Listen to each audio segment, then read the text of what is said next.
Com esta experiência de quase 4 anos, a conclusão não é de ser necessário rever as competências do Conselho de Fiscalização, porventura, no sentido de as aumentar.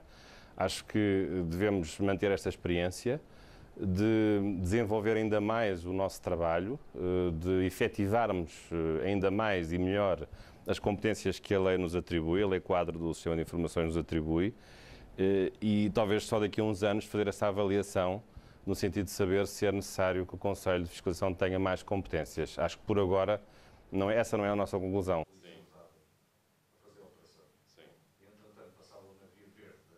O Conselho é evidente que fiscaliza a atividade que os serviços desenvolvem e para isso os serviços dão a conhecer ao Conselho de Fiscalização as atividades que estão a desenvolver, mas isso não nos inibe de procurar perguntar e indagar junto dos serviços outro tipo de atividades que eles porventura possam desenvolver e que não tenham sido declaradas ao próprio Conselho de Fiscalização.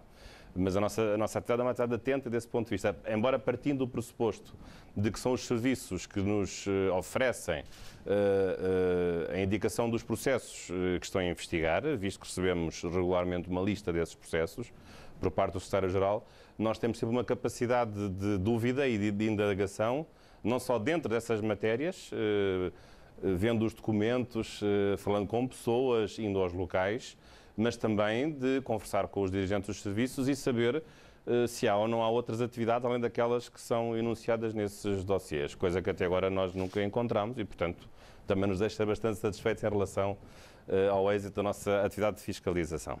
Aquela que está lá, eu ter uma brilhantidade e pôr a outra fotografia que não seja a minha. É mesmo criar uma história radical. Há um interesse de haver uma diversidade de representação político-partidária e, portanto, o mínimo dos mínimos é que este órgão tenha a representação de um partido, do partido da maioria e pelo menos de um partido da oposição, mas há outro fator em ter em consideração, é que não é só um problema de pluralidade de representação político-partidária, mas a necessidade deste órgão ser um órgão colegial restrito para ter uma correta, digamos assim, eficiência na sua colegialidade, porque se é um órgão que no futuro venha a ser alargado no que respeita ao número dos seus membros, se passar a 5, ou a 7, ou a 9, pensando no número ímpar de membros, é evidente que este órgão não terá qualquer possibilidade de levar a bom porto a sua missão de fiscalização. Porque as matérias são delicadas, as matérias são matérias constantes, contínuas, é uma atividade contínua, é uma atividade permanente, exige uma grande disponibilidade das pessoas. E é preciso que a história seja credível, com família. Que este modelo deve desenvolver-se, não há nenhum perigo, nem há nenhum problema no ponto de vista da não representação das diferentes sensibilidades político-partidárias na Assembleia da República e, portanto, acho que deve ser um modelo que deve ser continuado, tal como está, e a minha opinião, enfim, concreta é no sentido de, para já, não alterar a composição do Conselho de Fiscalização no que respeita ao número dos seus membros. Com amigos, etc. Mas isso é antigo? Não, legalmente não é antigo, legalmente só... Depois, legalmente não. Isso é mais complicado. Isso no processo de criminal tem um... Acha que está no momento de voltar ao debate sobre a fusão de serviços? Acha que seria aconselhável nesta fase? Para já não, porque o modelo atual, digamos que é um modelo híbrido, porque não é um único serviço de informações, bem pelo contrário, são dois serviços de informações que mantêm a sua autonomia, embora haja um cargo, o Secretário-Geral do Sistema de Informações e 4 estruturas comuns que funcionam tanto para o SIS como para o CIED.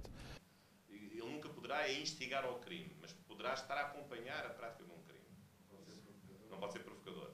Aqui não é bem isso, porque aqui não é bem... Repara, a criação das estruturas comuns só entrou em vigor em janeiro deste ano. Não é ao fim de 10 meses ou de 8 meses que vamos de novo questionar o sistema que só agora é que está a funcionar na plenitude da sua concepção, porque em 2004 a lei passou a prever a possibilidade de ter estruturas comuns no sistema de informações, mas elas só foram criadas no princípio deste ano.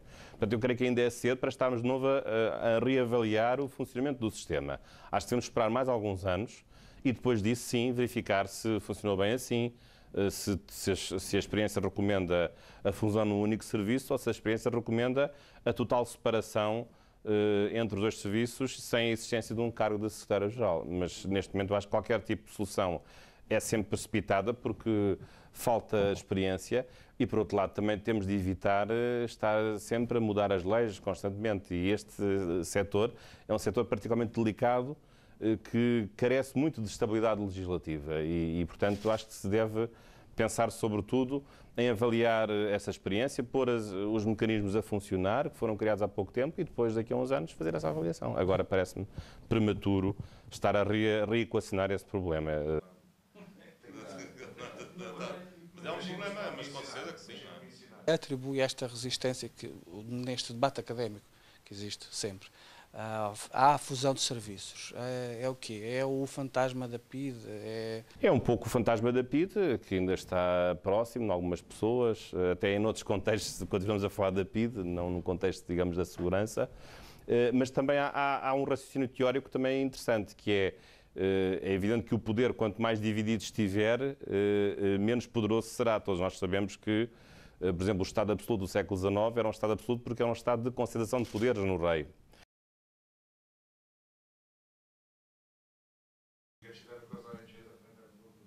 E os russos também fizeram com aquelas ONGs do ambiente e tudo, andámos a chatear.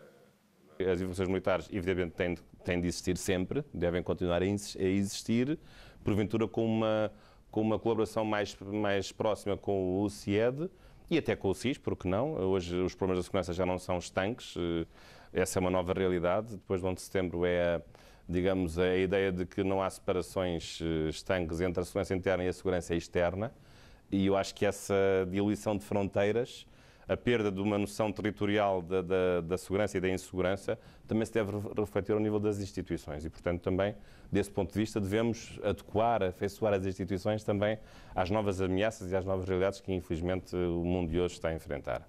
Daquela que está lá, eu ter uma habilidade e pôr a outra teoria que não seja a minha. É mesmo criar uma história radical. Mas em matéria de informações de Estado, eu acho que hoje chegamos a um ponto em que nós podemos hoje discutir estes assuntos e podemos também convencer os cidadãos de que a possibilidade de escutas telefónicas devidamente controladas é um meio inestimável de aumentar a eficácia dos serviços, também para proteger a própria segurança dos cidadãos. É disso também que se trata, não de permitir intervenções caprichosas na privacidade das pessoas ou de permitir um elevado risco de limitação da liberdade das pessoas, mas de permitir um mecanismo devidamente controlado, só para certos casos mais graves, que bem usado e devidamente controlado pode estar ao serviço da segurança das pessoas e da segurança do Estado. É disso que se trata e eu creio que essa será, enfim, um importante tema a considerar na próxima revisão constitucional. Acredita?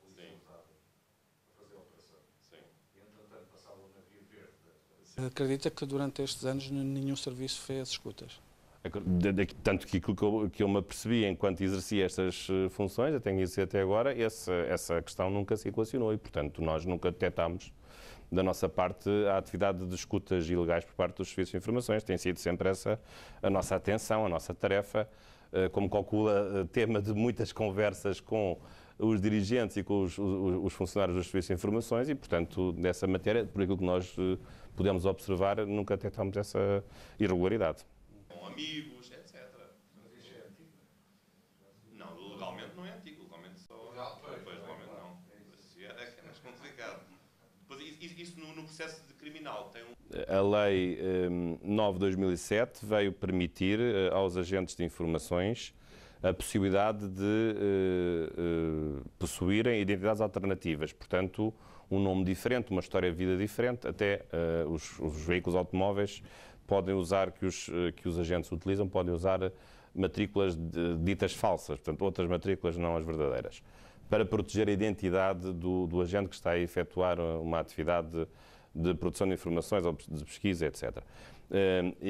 Mas isso é controlado por nós, na medida em que ficamos a saber os casos em que isso sucede e também perguntando os critérios que são definidos pelo Serviço na permissão a certos agentes de fazerem o uso dessas identidades alternativas.